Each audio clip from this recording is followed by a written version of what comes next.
नमस्कार, मैं हूं नारायण शर्मा और आप देख रहे हैं AINS न्यूज 24 चैनल। आज की ताजा खबरें।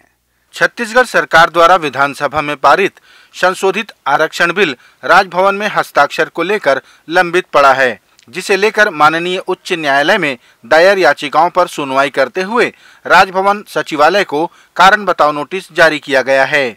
इस पर बोलते हुए कृषि मंत्री रविंद्र चौबे ने कहा कि माननीय कोर्ट के संज्ञान के बाद उम्मीद जगी है कि अब राज्य में जल्द ही आरक्षण लागू होगा, कि जिससे पूरे प्रदेश का वेलफेयर निर्भर करता है उस विधेयक को, जिसमें जन कल्याणकारी बातें हैं, लोगों को सीधे भविष्य से जुड़ा हुआ मसला है यहाँ के नौजवानों का, उसको राजभवन को इतने लंबे समय तक नहीं रोकना चाहिए। और इसीलिए माननीय उच्च न्यायालय हम लोग गए हैं और आज माननीय उच्च न्यायालय के द्वारा नोटिस होने के बाद हमें उम्मीद सी जगी है। केंद्र सरकार पर गलत नीतियों के चलते LIC और SBI खाता धारकों पर प्रतिकूल प्रभाव पड़ने का आरोप लगाते हुए रायपुर जिला कांग्रेस कमेटी ने धरना प्रदर्शन किया और केंद्र सरकार के खिलाफ नारेबाजी की। कांग्रेसी नेताओं ने मांग की है कि अडानी समूह के शेयरों की खरीदी की जांच की जाए। इस दौरान नुक्कड़ नाटक के माध्यम से मोदी और अडानी की दोस्ती भी दिखाई गई। आम जनता का पैसा वापस करना होगा। नरेंद्र मोदी हाय हाय। नरेंद्र मोदी होश में आओ। JPC जांच करना। राजधानी रायपुर के तेलीबांधा में सौंदर्यीकरण और चौड़ीकरण को लेकर प्राचीन मौली माता मंदिर अन्यत्र शिफ्ट कराया गया था, जिसे अब फिर से पुनर्निर्मित करने की पहल नगर निगम के महापौर एजाज ढेबर ने शुरू कर दी है। उनका कहना है कि रायपुर शहर की प्राचीनतम पहचान को छिपाया नहीं जाना चाहिए। इसके लिए वे मंगलवार को तेलीबांधा का निरीक्षण करेंगे और मंदिर पुनर्निर्माण की पहल को आगे बढ़ाएंगे। रायगढ़ जिला महिला कांग्रेस की अध्यक्ष रानी चौहान के ऊपर एक महिला ने देह व्यापार के लिए दबाव बनाने का संगीन आरोप लगाते हुए पुलिस अधीक्षक कार्यालय में शिकायत दर्ज कराई है। उक्त महिला ने आरोप लगाया कि रायगढ़ की महिला कांग्रेस की जिला अध्यक्ष रानी चौहान ने अपने देवर के साथ उसकी फोटो वायरल कर दी, जिसके चलते उसके पति ने उसे तलाक दे दिया है और अब वह देह व्यापार के लिए दबाव भी बना रही है। देवर के साथ मेरा कोई संबंध नहीं है, वो ही मिलवाई थी, मेरे देवर है, मिल लो। उसके बाद हम लोग को पिकनिक लेके गई थी, फिर पिकनिक में मिलवाई कि ये मेरा देवर है, आप इसे मिल लो, फोटो खिंचवा लो। बोली वो भी फोटो खिंचवाई, हम मेरे को भी बोली फोटो खिंचवा लो। मैं बोली ठीक है, मैं फ़ोटो खिंचवा लेती हूँ, बोल रहे हो तो। उसके बाद घर में भी आए, घर में भी फ़ोटो खिंचवाई।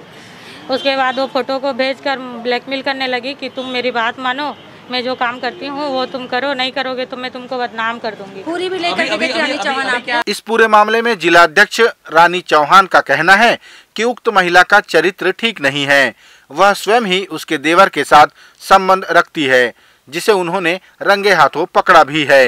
ये क्या है, हम लोग 1-2 महीने पहले पिकनिक गए थे, पिकनिक पार्ट्स पूरा महिला कांग्रेस की टीम को लेकर। उस दिन मेरा देवर आया हुआ था और मेरे देवर आया, उसके बाद में क्या बोलते हैं, हम मेरे देवर भी साथ में पिकनिक गए। साथ में पिकनिक जाने के बाद में हम लोग वहाँ से पिकनिक मनाए और शाम को रिटर्न आए। रिटर्न आने के बाद उसके पति भी था। उसके पति को बोले कि तुम ट्रक चलाने जा रहे हो तो मैं दीदी के घर में रुक जा रही हूँ। फिर मेरे यहाँ रुका है, मेरे यहाँ रुका। फिर उसके बाद में ये क्या की है, मेरे को भी दरवाज़ा बंद कर दी, मेरे बाबू को भी दरवाज़ा बंद कर दी।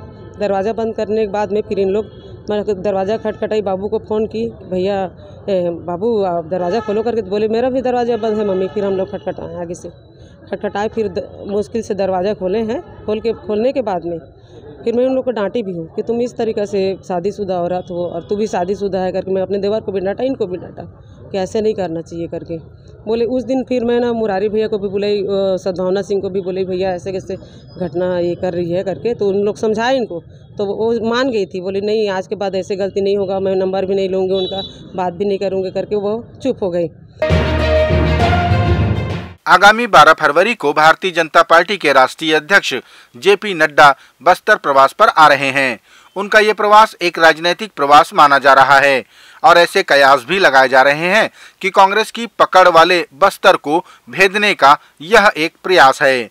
JP नड्डा के इस प्रवास को लेकर आबकारी मंत्री कवासी लखमा ने कहा कि किसी के आने और जाने से कांग्रेस पार्टी को कोई फर्क नहीं पड़ता। नड्डा जी रायपुर आई थी, उसका प्रभारी हट गए, उसको पता नहीं। वो बुलंदशोरी क्या है, पुरंदेश्वरी रायपुर में साथ में बैठक कर रहा था, वो हट गए, उसको पता नहीं। अरे बस्तर बाग क्या करेगा? जब देश का प्रधानमंत्री बीजापुर में आया था, अब उस समय वो रोक नहीं पाया, 12 का पारा जीते, लोकसभा जीते, उससे बड़ा है क्या? आरएसएस प्रमुख मोहन भागवत द्वारा दिए गए जाति और विभाजन संबंधी बयान पर कांग्रेस पार्टी हमलावर हो रही है। छत्तीसगढ़ के कृषि मंत्री रविंद्र चौबे ने कहा कि भारतीय जनता पार्टी की बैठकों की शुरुआत ही जाति धर्म की बातों से और देश के विभाजन को लेकर ही होती है। उन्होंने कहा कि इसी नफरत और हिंसा के विरोध में हमारे राष्ट्रीय नेता ने भारत जोड़ो यात्रा निकाली थी। कि आरएसएस प्रमुख इस तरीके से बयान करते हैं और भारतीय जनता पार्टी कभी भी जब बैठकों की शुरुआत करती है तो उनकी शुरुआत ही जाति और धर्म के नाम पर देश को विभाजित करने की होती है। तो क्या भारतीय जनता पार्टी माननीय भागवत जी के बातों से सहमत है, या क्या भारतीय जनता पार्टी माननीय मोहन भागवत जी के कहे हुई बातों के परे जा कर के विभाजनकारी बातें करते हैं?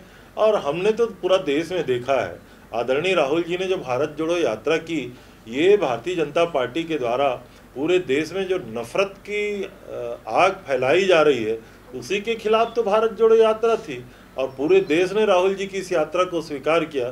तो मेरे को ऐसा लगता है कि आरएसएस और भारतीय जनता पार्टी इस पूरे मसले में स्वयं कंफ्यूज्ड है। हाथियों का दल इन दिनों छत्तीसगढ़ के रायगढ़, जसपुर और धर्मजयगढ़ क्षेत्र में नजर आ रहा है। ऐसे में कहा जाता है कि हाथियों का दल रास्ता भटककर शहर की ओर आ गया होगा। हाथियों का दल अपने रास्ते चलता है, लेकिन तब तक ही जब तक उसे परेशान न किया जाए। इस वीडियो में हाथियों को परेशान कर रहे लोगों को हाथी ने दौड़ाया और एक को कुचल भी दिया। छत्तीसगढ़ के नक्सल बाहुल इलाके आवापल्ली में भारतीय जनता पार्टी के मंडल अध्यक्ष नीलकंठ कक्केम की हत्या नक्सलियों ने कर दी और इसकी जिम्मेदारी भी उन्होंने ली है। इस घटना को लेकर भारतीय जनता पार्टी ने कानून व्यवस्था पर सवाल उठाया, तो वहीं कृषि मंत्री रविंद्र चौबे ने इस घटना को दुर्भाग्यजनक बताते हुए घटना की निंदा की। हालांकि नक्सलवादी गतिविधियां अब बीजापुर के एक हिस्से में और लगभग नारायणपुर के थोड़े हिस्से में ही सीमित रह गया है, लेकिन वहाँ भी इस प्रकार से हादसा होना मैं ऐसा समझता हूँ ये दुर्भाग्यजनक है। जिस तरीके से जनप्रतिनिधियों को टारगेट किया जा रहा है, चाहे वो कांग्रेस के हो, चाहे वो भारतीय जनता पार्टी के हो, चाहे पंचायती राज क्षेत्र में हमारे काम करने वाले लोग हों या संगठन में काम करने वाले लोग हों, मैं ऐसा समझता हूँ प्रजातंत्र में इसका कोई स्थान नहीं होना चाहिए। ये थे आज के प्रमुख समाचार। आप देख रहे थे AINS न्यूज़ 24 यूट्यूब चैनल। कल फिर मिलेंगे ताज़ा तरीन समाचारों के साथ।